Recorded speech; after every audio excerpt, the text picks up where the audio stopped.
Hello बच्चों, good morning. Class 6 Hindi व्याकरण में है आपके चैप्टर नंबर जो सेकंड जो था वर्ण विचार। क्या था? वर्ण विचार, जो हमने पहले थोड़ा सा किया था पहले वीडियो में। उसमें हमने देखा था कि भाई जो वर्ण के बारे में हमने, तो यानी कि वर्ण जो जिनका उच्चारण करते समय मुख से कुछ जो ध्वनियाँ निकलती है, जब ये ध्वनियाँ लिखित रूप धारण कर लेती है तो इन्हें क्या कहते हैं? वर्ण। ठीक है। और वर्णों को मिलाकर क्या बनाए जाते हैं? शब्द। यहाँ आपको भी पता है। और शब्दों को मिलाकर क्या बनाए जाते हैं? वाक्य। ठीक है, यह हमने पहले पढ़ा था। ठीक है, ये वर्ण और वर्णों से शब्द और शब्दों से वाक्य। ठीक है, फिर उसके बाद में हमने देखा था वर्णमाला। वर्णमाला क्या है? जो वर्णों का जो समूह है, तो वो वर्णों का जो समूह जो व्यवस्थित होता है, तो क्या बोलते हैं उनको? वर्णमाला। यानी कि समूह उसको उस भाषा की वर्णमाला कहते हैं। किसी भाषा के समस्त वर्णों का जो समूह होता है तो उन्हें वर्णमाला कहते हैं। ये भी हमने देखा था। उसके बाद में हमने देखा था कि भाई वर्णों के भेद, वर्णों को अलग अलग भेदों में बांटा गया। यानी कि वर्णों को स्वर, व्यंजन और अयोगवाह, यह हमने पहले पढ़ा था। स्वर पढ़े थे और सबसे पहले हमने स्वर तो हमने कंप्लीट कर लिए थे। जिन वर्णों को बोलते समय बिना किसी रुकावट के हमारे मुख से जो ध्वनि स्वतंत्र रूप से बाहर निकलती है तो वे स्वर कहलाते हैं। ये हमने पढ़ा था। और स्वर के भी हमने भेद पढ़े थे। ह्रस्व स्वर, दीर्घ स्वर और प्लुप्त स्वर, ये भी हमने पढ़ लिए थे। फिर हमने अयोगवाह भी पढ़े थे। अयोगवाह जो ऐसे वर्ण न कि यह आपके पीछे दिया गया है, पेज नंबर 12 पे दिया गया है। अयोगवाह जो आपके यहाँ पे पॉइंट दिया हुआ है, पेज नंबर 9 पे दिया गया है। स्वर के साथ में ये पॉइंट दिया गया है। तो ये अयोगवाह है जो हमने पहले पढ़ रखा है। अयोगवाह ऐसे वर्ण जो कि न जिनकी गिनती न स्वरों में की जाती है और ना ही व्यंजनों में की जाती है, वे क्या होते हैं? अयोगवाह होते हैं। ये जो अंग, अनुस्वार, अनुनासिक और अविसर्ग, ठीक है, ये हम बाद में पढ़ते हैं और पढ़े भी हैं एक बार। उसके बाद में आज हम पढ़ते हैं व्यंजन। ठीक है, व्यंजन। स्वर हमारे हो गए थे पूरे। व्यंजन वे वर्ण जिन जैसे कि स्वर, स्वर में स्वर की क्या परिभाषा थी कि भाई, स्वर की परिभाषा यह थी कि भाई जिन वर्णों को बोलते समय बिना किसी रुकावट से हमारे मुख से जो वायु ध्वनि जो बिना किसी रुकावट के बाहर आती है, यानी स्वतंत्र रूप से होती है, तो वे क्या कहलाते हैं? स्वर। ठीक है। और व्यंजन में क्या होता है कि भाई वे वर्ण जिनका उच्चारण करते समय फेफड़ों से निकलने वाली वायु मुख में रुककर या रगड़ खाकर बाहर आती है, उन्हें व्यंजन कहते हैं। यानी कि जिन वर्णों का उच्चारण करते समय हमारे मुख से वायु रगड़ खाकर बाहर आती है, वे व्यंजन कहलाते हैं। लेकिन स्वर में स्वतंत्र रूप से हमारे मुख से वायु जो है स्वतंत्र रूप से निकलती है। ठीक है, तो व्यंजन, अब व्यंजन क्या है? भेद। ठीक है, मुख से वायु रगड़ खाकर बाहर आती है, वे व्यंजन कहलाते हैं। व्यंजन के भेद। व्यंजनों का वर्गीकरण मुख्यतः दो आधारों पर किया जाता है। ठीक है, यहाँ पे व्यंजनों का वर्गीकरण दो आधार पर बताया गया, एक स्पर्श के आधार पर और एक श्वास की मात्रा के आधार पर। यह जो है हम बाद में पढ़ते हैं, पहले हम देखते हैं स्पर्श के आधार पर। स्पर्श के आधार पर है एक तो स्पर्श व्यंजन, 4 भागों में बांटा गया है स्पर्श के आधार पर। स्पर्श व्यंजन, उत्क्षिप्त व्यंजन, अंतःस्थ व्यंजन और ऊष्म व्यंजन। सबसे पहले हम देखते हैं स्पर्श व्यंजन। ठीक है, स्पर्श व्यंजन में जिन व्यंजनों का उच्चारण करते समय जो वायु जो होती है हमारे मुख से कंठ, दांत, मूर्धा, तालु अथवा ओष्ठ यानी कि होठों को स्पर्श करके मुख से बाहर निकलती है, वे क्या कहलाते हैं? आपके स्पर्श व्यंजन। ठीक है, यह स्पर्श व्यंजन है। यानी कि स्पर्श व्यंजन कितने होते हैं?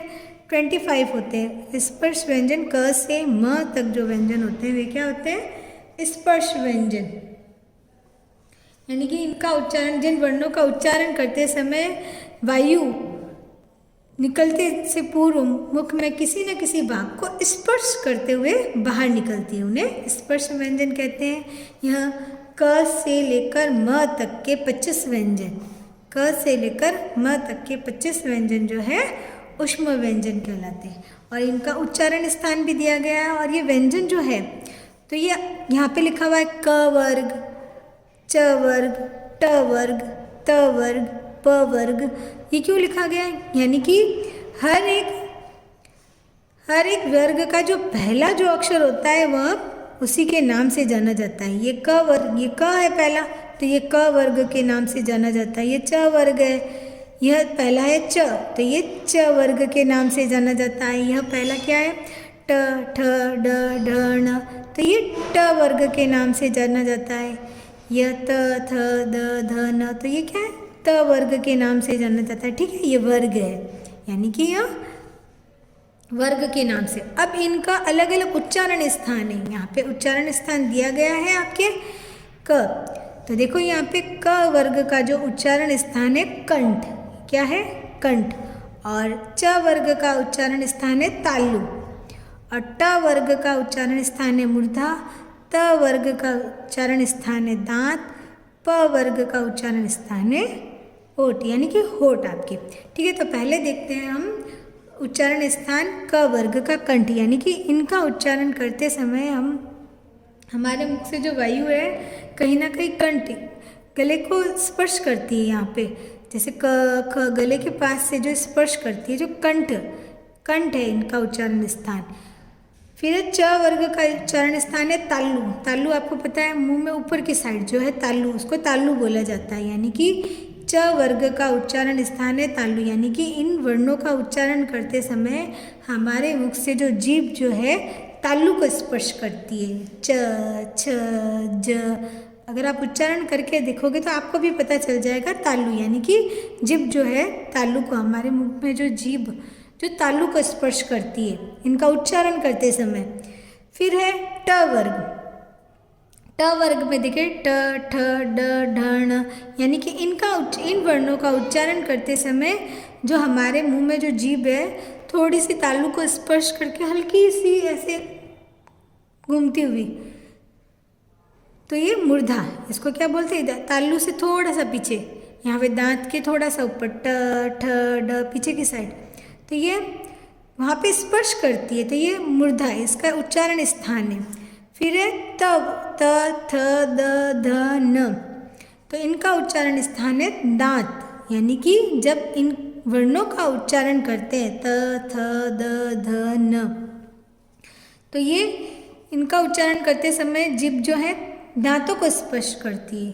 दांत, हमारे जो दांत है, तो आप उच्चारण करके देख सकते हैं त, थ, द, ध, न, तो इनका उच्चारण करते समय जो वायु जो हमारी जीभ जो है दांतों को स्पर्श करती है, तो ये स्पर्श व्यंजन, इसीलिए स्पर्श व्यंजन कहलाते हैं, क्योंकि इनका उच्चारण करते समय कहीं ना कहीं कंठ, दांत, तालु, होठ को स्पर्श करके हमारे मुख से जो वायु है बाहर निकलती है, तो इनको स्पर्श व्यंजन कहते हैं। और ये है लास्ट वाला प, फ, प वर्ग वाला प, फ, ब, भ, म, तो इनका उच्चारण करते समय जो हमारे होठों को स्पर्श करते हैं, हमारे दोनों होठ जो आपस में स्पर्श करते हैं, प, फ, ब, भ, म, तो ये क्या कहलाते हैं? ओष्ठ, यानी कि होठ, यानी कि होठों से स्पर्श करके जो वायु है बाहर निकलती है। ठीक है, तो ये हमारे स्पर्श व्यंजन। और अब देखते हैं जब ये वर्ण जब होते हैं तब इनके नीचे हलंत नहीं लगा जाता है। जब इनके नीचे ये आप तिरछी लाइन देख रहे हैं, जैसे कि ये है क, यहाँ पे एक तिरछी लाइन है, तो यानी कि ये स्वर रहित है, इसमें से स्वर हटा दिया गया है, तब ये क्या कहलाते हैं? व्यंजन। ठीक है, ये होते हैं आपके वर्ण और ये हो गया आपके व्यंजन। ठीक है, यहाँ पे सबके नीचे तिरछी लाइन जो है आपके लगी हुई है, तो ये है व्यंजन। ठीक है, इनमें से स्वरों को हटा दिया गया, जब इनमें स्वर नहीं होते हैं तब इनके नीचे तिरछी लाइन लगी, जिसको आप क्या बोलते हैं? हलंत। ठीक है, यह आपके हो गए स्पर्श व्यंजन और इनकी संख्या कितनी होती है? 25। ये स्पर्श व्यंजन संख्या में 25 होते हैं। ठीक है, यह क से लेकर म तक के हैं और ये इनका उच्चारण स्थान है। यह मैंने आपको बताया था, ये उच्चारण स्थान है। और ये क वर्ग च वर्ग क्यों कहलाते हैं? क्योंकि इनका जो पहला जो अक्षर जो है उसी इनके नाम से यह माने जाते हैं। ठीक है, उसके बाद में आपकी ये एक और चीज़ देख रखी है, उत्क्षिप्त व्यंजन। इनको द्विगुण व्यंजन भी कहा जाता है। ये आपके होते हैं ड और ढ। ठीक है, यह जो होते हैं व्यंजनों में सम्मिलित होते हैं, ये स्पर्श व्यंजन में ही होते हैं। और इनका जो प्रयोग है जब शब्द के बीच में किया जाता है तो यहाँ पे बिंदी वाला होता है। ठीक है, जैसे कि आपने लिखा खड़ा। ठीक है, तो ये है, इसका आपने यूज़ किया तो ये बाद में आया तो ये बिंदी वाला है। ठीक है, अगर यह जो शब्द में पहले जब इसका यूज़ किया जाता है तो ये बिंदी नहीं लगाई जाती, जैसे कि आपने लिखा डगर। ठीक है, तो यह बिना बिंदी वाले होते हैं। ठीक है, डगर, यहाँ पे बिंदी नहीं लगाई है। जैसे कि ये ड, तो ये शब्द में पहले यूज़ करते हैं। ये है ढोल, ढक्कन। ठीक है, तो ये पहले जब इनका प्रयोग किया जाता है शब्द के पहले, ये शब्द है, शब्द में पहले इसका यूज़ किया गया तो इसमें बिंदी नहीं लगती है। जैसे डगर, ढक्कन, तो ये बिंदी नहीं लगती। और जब इनका प्रयोग शब्द के बीच में या आखिर में किया जाता है तो यह बिंदी वाले होते हैं। इनको द्विगुण व्यंजन भी कहा जाता है। ठीक है, उसके बाद में, और इनका उच्चारण स्थान है मूर्धा, ये पहले ही आपको बता रखा है। उसके बाद में अंतस्थ व्यंजन। ठीक है, अंतस्थ व्यंजन क्या होते हैं? जिन व्यंजनों का उच्चारण करते समय जिह्वा पूरी तरह से मुख से किसी भाग को नहीं छूती है, यानी कि हमारे मुख से जो वायु जो होती है बिना किसी स्पर्श के, वे अंतस्थ व्यंजन कहलाते हैं। ठीक है, यह संख्या में कितने होते हैं? 4 होते हैं। य, र, ल, व कितने होते हैं? ये संख्या में तो 4 होते हैं। ये कौन से होते हैं? य, र, ल, व। ये क्या कहलाते हैं? अंतस्थ व्यंजन। और इनका उच्चारण करते समय जिभ पूरी तरह से मुख के किसी भी भाग को नहीं छूती, पूरी तरह से नहीं छूती, हल्का सा छूती। य, र, ल, अगर आप उच्चारण करके देखोगे तब भी आपको पता चल जाएगा। इनको कहते हैं अंतस्थ व्यंजन। यह संख्या में 4 है, य, र, ल, व। ठीक है, उसके बाद में हम देखते हैं ऊष्म व्यंजन। ठीक है, ऊष्म व्यंजन में क्या है? जिन वर्णों का उच्चारण करते समय, जिन व्यंजनों का उच्चारण करते समय हवा के रगड़ खाने के कारण मुख से ऊष्मा पैदा होती है, यानी कि गर्म वायु। हमारे मुख से जिन वर्णों का उच्चारण करते समय वायु मुख से में टकरा कर ऊष्मा यानी कि गर्म वायु बाहर आती है तो वे क्या कहलाते हैं? गर्मी पैदा होने के कारण इन्हें ऊष्म व्यंजन कहलाते हैं। इनका उच्चारण करते समय मुख में जब गर्मी पैदा होती है इसलिए इनका नाम क्या है? ऊष्म व्यंजन। ठीक है, ऊष्म व्यंजन कहलाते हैं। ये भी संख्या में कितने होते हैं? 4 होते हैं। श, श, स, ह। ठीक है, यह संख्या में 4 होते हैं। यह आपके आ गया व्यंजन। ठीक है, स्पर्श व्यंजन बताया, अंतस्थ व्यंजन, ऊष्म व्यंजन, और आपको ये भी सीखने को मिला। ठीक है, उसके बाद में आपके श्वास के आधार पर, यानी कि हमारे श्वास के आधार पर इसका व्यंजनों का वर्गीकरण है। ठीक है, अब ये व्यंजन तो आपने सीख लिए, लेकिन अब मुख्यतः श्वास के आधार पर उनका वर्गीकरण किया गया है। इसमें तो व्यंजनों को 2 भागों में बांटा गया है श्वास के, यानी कि श्वास के आधार पर। पहला है अल्प प्राण, दूसरा है महाप्राण। ठीक है, अल्प प्राण व्यंजन और महाप्राण व्यंजन हम दोनों ही देखते हैं। पहला है अल्प प्राण। ठीक है, यहाँ पे हम देखते हैं आपके पेज नंबर जो 11 पे है, यहाँ आपके थोड़ा गलत दे रखा है। जहाँ पे वर्ग है आपके क वर्ग, च वर्ग, ट वर्ग, त वर्ग, त, प वर्ग। ठीक है, ये दे रखे हैं, लेकिन यहाँ पे आपके वर्ग दे रखा है जो आपके थोड़ा गलत है, मिस्टेक है। यहाँ पे उच्चारण स्थान है, यहाँ पे गलत है। यहाँ पे आपके अल्प प्राण होना चाहिए और यहाँ पे महाप्राण होना चाहिए। ठीक है, तो मैं आपको थोड़ा सा कॉपी में लिख के बता देती हूँ। ठीक है, पहले हम देखते हैं अल्प प्राण। ठीक है, क्या है? अल्प प्राण। ओके, ठीक है, यहाँ अल्प प्राण। तो पहले हम अल्प प्राण में देखेंगे कि भाई अल्प, अल्प से क्या तात्पर्य, यानी कि अल्प का क्या अर्थ, अल्प का मतलब होता है थोड़ा, थोड़ा या कम, यह है अल्प। जो आपके पहला पॉइंट जो है अल्प दिया है, अल्प प्राण, यह हम देखते हैं अल्प प्राण व्यंजन। तो इसका मैं बताती हूँ आपको, अल्प, अल्प का मतलब होता है थोड़ा या कम। प्राण से तात्पर्य है कि भी प्राण वायु जो श्वास के रूप का में कार्य करती है, यानी कि जिन व्यंजनों का उच्चारण में प्राण वायु की मात्रा कम होती है, यानी कि इनका उच्चारण करते समय जो हमारी जो मुख में जो वायु होती है कम मात्रा में बाहर निकलती है तथा वह कमज़ोर होकर, यानी कि वह धीरे से होकर निकलती है, उन्हें क्या कहते हैं, अल्प प्राण व्यंजन कहते हैं। ठीक है, तो अब हम देखते हैं इन व्यंजनों में अल्प प्राण व्यंजन कौन से हैं। इन व्यंजनों में ये आपके स्पर्श व्यंजन, ये आपको भी पता है, ठीक है, और ये अंतस्थ व्यंजन है और ये है ऊष्म व्यंजन, ये आपको बता रखे हैं। तो ये देखते हैं पहले हम, अल्प प्राण में आपके होता है, यानी कि पहला, कौन सा है, पहला, फिर क्या है, तीसरा, देखो ये 1 2 3 4 5, 5 है संख्या में, तो अल्प प्राण में पहला, तीसरा और पांचवा, ठीक है, क्या है, पहला, तीसरा और पांचवा। प्रत्येक वर्ग के पहला, तीसरा और पांचवा जो वर्ण जो है क्या है, अल्प प्राण, पहला, तीसरा और पांचवा, यह आपको याद रखना है। ये क्या, ये कौन से है, अल्प प्राण, पहला, तीसरा और पांचवा आपके यहाँ पे भी दे रखा है। पहला, तीसरा और पांचवा जो वर्ण जो है क्या है, अल्प प्राण। उसके अलावा जो अंतस्थ व्यंजन जो है,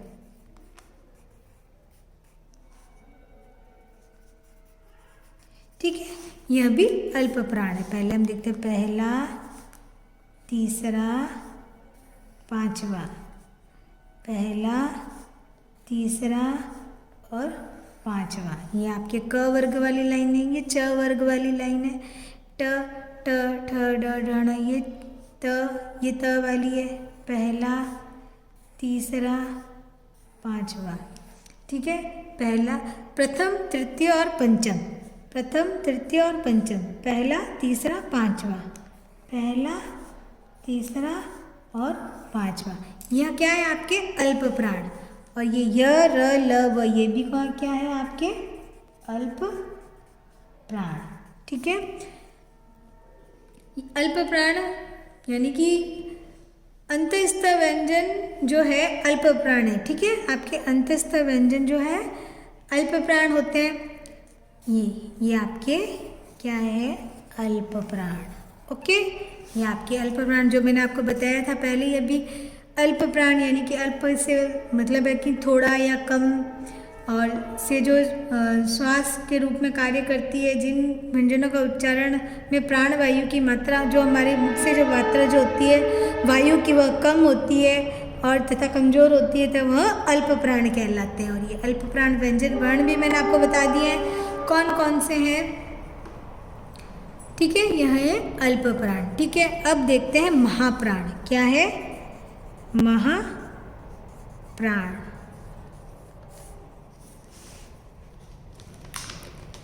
यह आपके बताया गया है ऊपर पॉइंट, महाप्राण। जिन व्यंजनों में महा का मतलब होता है अधिक, यानी कि अधिक। जिन व्यंजनों के उच्चारण में वायु की मात्रा अधिक होती है, यानी कि अल्प प्राण में वायु की उच्चारण करते समय वायु की मात्रा कम होती है, लेकिन महाप्राण का उच्चारण करते समय मुख से वायु की मात्रा जो है अधिक होती है और वेग से निकलती है, यानी कि जल्दी से निकलती है। तो ये क्या होते हैं, महाप्राण व्यंजन कहलाते हैं, ठीक है। और ये होते हैं प्रत्येक वर्ग का दूसरा और चौथा, दूसरा यानी कि पहला, दूसरा, तीसरा, चौथा, पांचवा, ऐसे मैंने आपको बताए थे। तो यानी कि प्रत्येक वर्ग का दूसरा और चौथा वर्ग जो, दूसरा और चौथा वर्ण जो होता है महाप्राण, ठीक है। यहाँ पे मैं दूसरा और चौथा, ये क्या है, दूसरा है, ये पहला था, ये दूसरा है, ये तीसरा और ये चौथा, ये भी दूसरा है, चौथा है, दूसरा, चौथा, दूसरा, चौथा, देखो पहला, दूसरा, तीसरा, चौथा, पांचवा, तो ये दूसरा और ये चौथा, ये ध है, ठीक है। दूसरा चौथा, दूसरा चौथा, ऐसे करके आपके ये है महाप्राण, ठीक है। अब इसमें एक और चीज़ देखो, ये जो ऊष्म व्यंजन जो है आपके, क्या है, ऊष्म, ठीक है। यह भी क्या है, महाप्राण में आते हैं, ठीक है, ऊष्म व्यंजन। तो मैं एक बार वापस से बताती हूँ। महा से तात्पर्य जो है अधिक है, अल्प प्राण से होता है कम, अल्प यानी थोड़ा, अल्प यानी थोड़ा, महा यानी अधिक, यानी कि अल्प प्राण जिनका उच्चारण करते समय हमारे मुख से जो वायु है कम मात्रा में बाहर आती है, अल्प प्राण, और जिन व्यंजनों का उच्चारण करते समय मुख से जो वायु है अधिक बाहर आती है वे होते हैं महाप्राण, ठीक है। अल्प प्राण और महाप्राण, ये जो मैंने आपके गोले कर रखे हैं यह है अल्प प्राण, ठीक है। और यहाँ पे जो मैंने नीचे लाइन की है यह है महाप्राण, ठीक है। मैंने आपको ये अलग से लिख कर बताए हैं ताकि आपको अच्छे से समझ में आ जाए अल्प प्राण और महाप्राण। ये आपके हो गए, समझ में आ गया होगा अब आपको। उसके बाद में हम देखते हैं आपके दिया गया है संयुक्त व्यंजन। यह आपको पहले वाली क्लास में भी सिखाया जा चुका है। दो भिन्न व्यंजनों के मेल से बनने वाला व्यंजन जो होता है संयुक्त व्यंजन कहलाता है। क्या कहलाता है? जो दो भिन्न भिन्न व्यंजनों के योग से बनता है, यानी कि दो अलग अलग व्यंजन को मिलाकर जो बनता है वो क्या कहलाता है? संयुक्त व्यंजन। ये कितने हैं? 4 है। देखो पहले आप देख सकते हैं श, जैसे आप कक्षा, जैसे कि आप लिखते हैं कक्षा, कक्षा 2 बार कक्षा बोला है, क बोला है तो आपको कक्षा। तो ये कौन कौन से वर्णों को मिला के बना है? क श।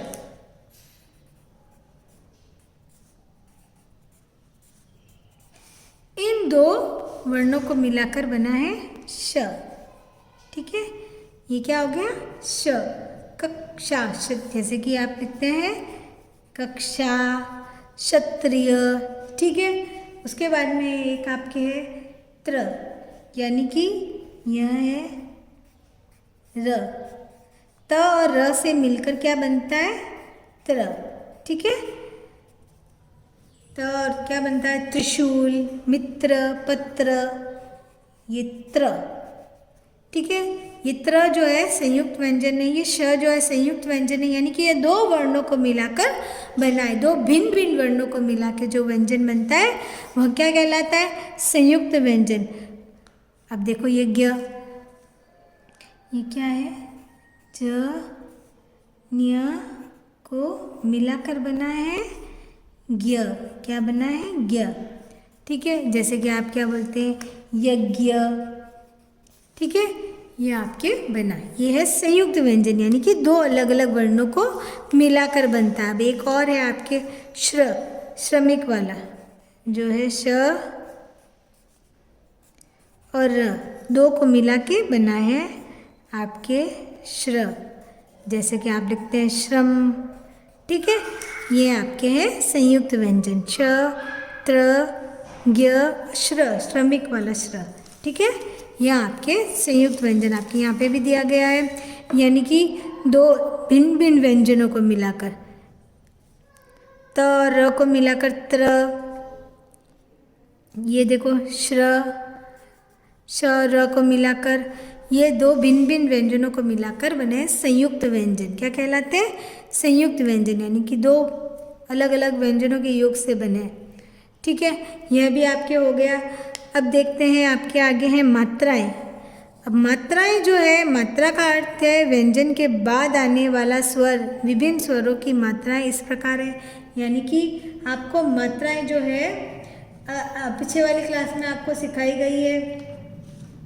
मात्राएं अस्वर के अतिरिक्त अन्य स्वरों के साथ व्यंजनों का जब मेल होता है तो स्वर अपने पूर्ण रूप में नहीं लिखे जाते हैं, उनके स्थान पर स्वरों पे मात्राएं लगाई जाती है। यानी कि स्वर अपने पूर्ण रूप में नहीं लिखे जाते हैं, यानी कि स्वरों का पूरा रूप है नहीं, ये मात्राओं के रूप में लिखे जाते हैं। कब? जब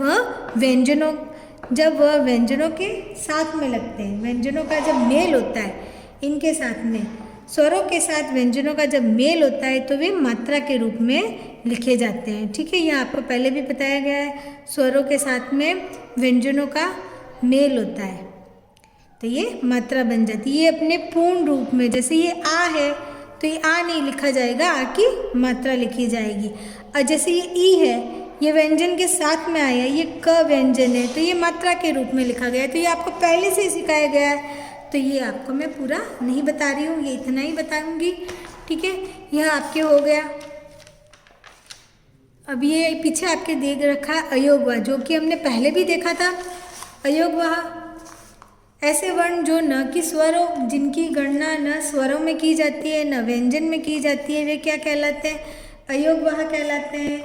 ये देखो, अंग, अनुस्वार, अनुनासिक और विसर्ग। जो जो होता है, विसर्ग जो होता है, अनुस्वार यानी कि अनुस्वार का उच्चारण नाक से किया जाता है। जो बिंदी वाले होते हैं, ये है जो बिंदी वाला जो होता है अनुस्वार कहलाता है। इसका जो उच्चारण करते हैं नाक से किया जाता है, ठीक है। और अनुनासिक का उच्चारण मुख और नाक दोनों से होता है, यानी कि ये अनुनासिक है, इसका उच्चारण मुख और नाक दोनों से किया जाता है। जैसे कि आप देखो चांद, जैसे कि आपने लिखा चांद, ऊपर चंद्र बिंदु लगाया, ये चंद्र बिंदु के रूप में होता है, ये सब बिंदी के रूप में होता है। और इसका विसर्ग के रूप में, विसर्ग जो दो बिंदी के रूप में होता है। जैसे कि आपने लिखा छ,